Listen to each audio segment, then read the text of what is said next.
حرام کمائی ہے نا اپنے ساتھ برکت تو لے جاتی ہی ہے، برکت کو جلا کر کے خاک کر دیتی ہے، ساتھ میں یہ حرام کمائی اپنے ساتھ آفت اور مصیبت لاتی ہے۔ میرے جملوں کو آپ یاد رکھ لیجئے، یہ حرام کمائی اپنے ساتھ آفت اور مصیبت لاتی ہے، یہ حرام کمائی اپنے ساتھ بڑی بڑی بیماریاں لاتی ہے، یہ حرام کمائی ناجائز اولاد پیدا کرتی ہے، یہ حرام کمائی نافرمان بیوی بناتی ہے، یہ حرام کمائی ایک انسان کو لا علاج بیماریوں کے اندر ملوث کرتی ہے۔ یہ حقیقت ہے۔ اب ایک انسان حرام کمائی کر رہا کیسے کر رہا ہے؟ ایک انسان کمائی کر رہا کیسے کر رہا ہے؟ کسی کو دھوکہ دے رہا ہے، کسی کے ساتھ فراڈ کر رہا ہے، کسی کے ساتھ چیٹنگ کر رہا ہے، کسی کا مال جو ہے جھوٹے گواہوں کے ذریعے قبضہ کر لے رہا ہے، مال و دولت والا ہو گیا۔ اب جس انسان کے ساتھ دھوکہ ہوا کیا وہ انسان خاموش رہے گا؟ انسان تو بد دعا دے گا ہی نا۔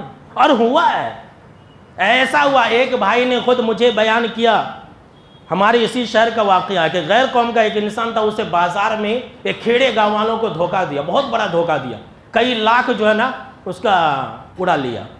وہ انسان بازار میں مٹی اچھالا اور تیلگو میں اسے بد دعا دیا کہ جا تیرے انگ میں کیڑے لگے، مٹی اٹھا کر کے اس نے بد دعا دیا، تو نے میرے ساتھ اتنا بڑا دھوکہ دیا۔ اور اس انسان کی موت اس حال میں ہوئی کہ اس کے انگ میں کیڑے لگے تھے، یہ میں نے سنا ہے اور آپ لوگوں نے بھی سنا ہوگا، میں نام نہیں لینا چاہتا ہوں، یہ حقیقت ہے میرے بھائیوں۔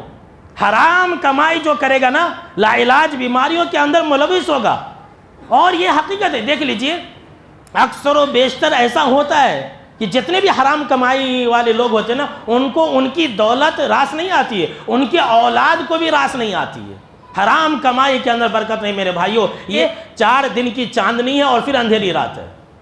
بس تھوڑی دیر کے لگتا ہے کہ انسان واہ واہ کتنا کما لیا، کروڑ پتی ارب پتی بن گیا، لیکن یہ حرام کمائی کا بڑھنا، سن لیجئے، یہ حرام کمائی کا بڑھنا اس کے ختم ہونے کی نشانی ہے۔